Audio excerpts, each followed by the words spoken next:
The classroom was deathly silent, except for the scraping sound of chalk on the blackboard. Miss Tracy, the English teacher, turned slowly, her sharp eyes locking onto Rachel. "Rachel Brown, can you even read this sentence? Or do we need to use simpler words for you?" The room erupted into laughter. Rachel clenched her fists under the desk, willing herself not to cry. She knew the answer, but didn't dare speak. Every time she did, Miss Tracy found a way to twist her words into something ridiculous, humiliating her in front of the entire class. Rachel's classmates whispered behind her, emboldened by Miss Tracy's relentless attacks. For Rachel, the classroom was no longer a place of learning, but a battlefield she dreaded entering every day. Rachel was a shy, bright 15-year-old with a love for literature. Her favorite pastime was reading under the oak tree in her garden, escaping into the worlds of her favorite authors. But her school life was a stark contrast to her peaceful moments at home. At Westfield High, Rachel felt like an outsider. Her darker skin, curly hair, and quiet demeanor set her apart. While her father, Senator William Brown, was a powerful man, Rachel longed for a simple life away from the spotlight. She had begged her parents to enroll her in a regular school instead of private institutions where her father's influence was glaringly apparent. Rachel wanted to live a normal life, with real friends, and find herself in the world. Miss Tracy had been teaching at Westfield High for over a decade. Her biases were subtle at first, ignoring Rachel's raised hand, giving her harsher grades than others, but they grew more blatant over time. The teacher's disdain for Rachel stemmed from her own prejudices. Rachel became an easy target for Miss Tracy to vent her frustrations. Her snide remarks about Rachel's intelligence and condescending attitude toward her culture fueled a toxic environment in the classroom. Not everyone joined in the bullying. Emily, a kind and soft-spoken girl, often whispered words of encouragement to Rachel. "Don't let her get to you," Emily would say, sliding notes of support onto Rachel's desk. Emily had her own struggles, battling low self-esteem after years of feeling invisible among her peers. Helping Rachel gave her a sense of purpose and the courage to stand up for what was right.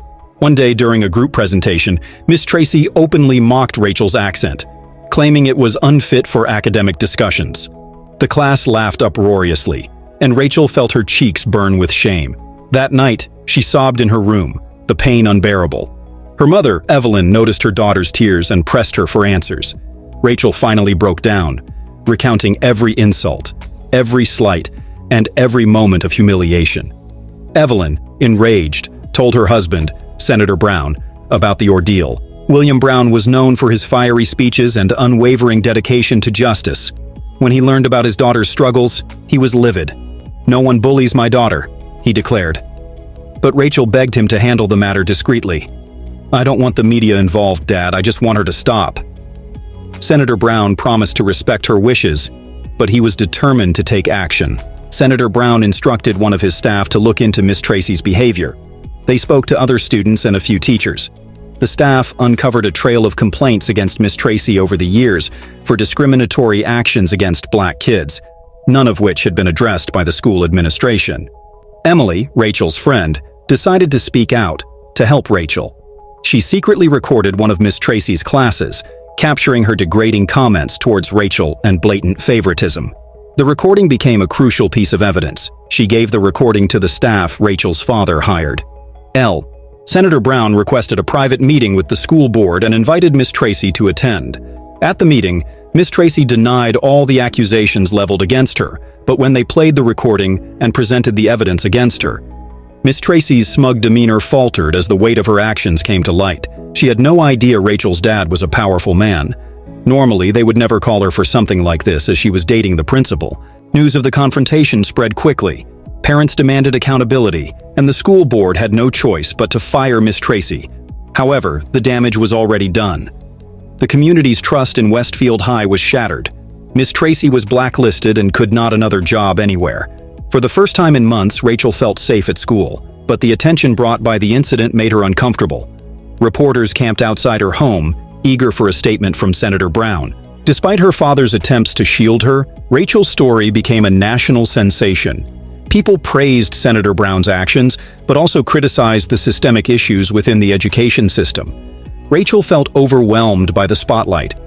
The school board, under immense pressure, decided to close Westfield High for a year to restructure and implement anti-discrimination training. Rachel and her classmates were transferred to nearby schools. Rachel started at a new school, where she was determined to blend in and avoid attention. But her reputation as the senator's daughter preceded her, making her adjustment difficult. Encouraged by Emily, who had transferred to the same school, Rachel joined a debate club. She used her experiences to speak out against injustice, finding empowerment in her voice. Meanwhile, Miss Tracy struggled to find another job. No one wanted to employ her, not even as a waitress.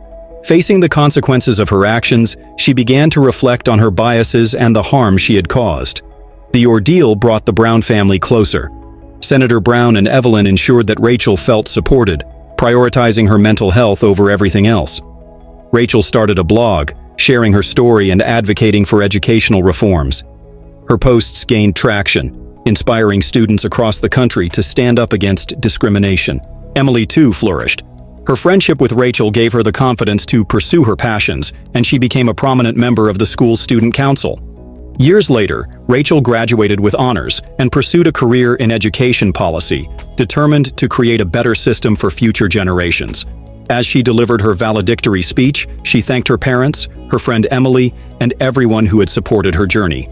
Her story became a testament to resilience, courage, and the power of standing up for what is right.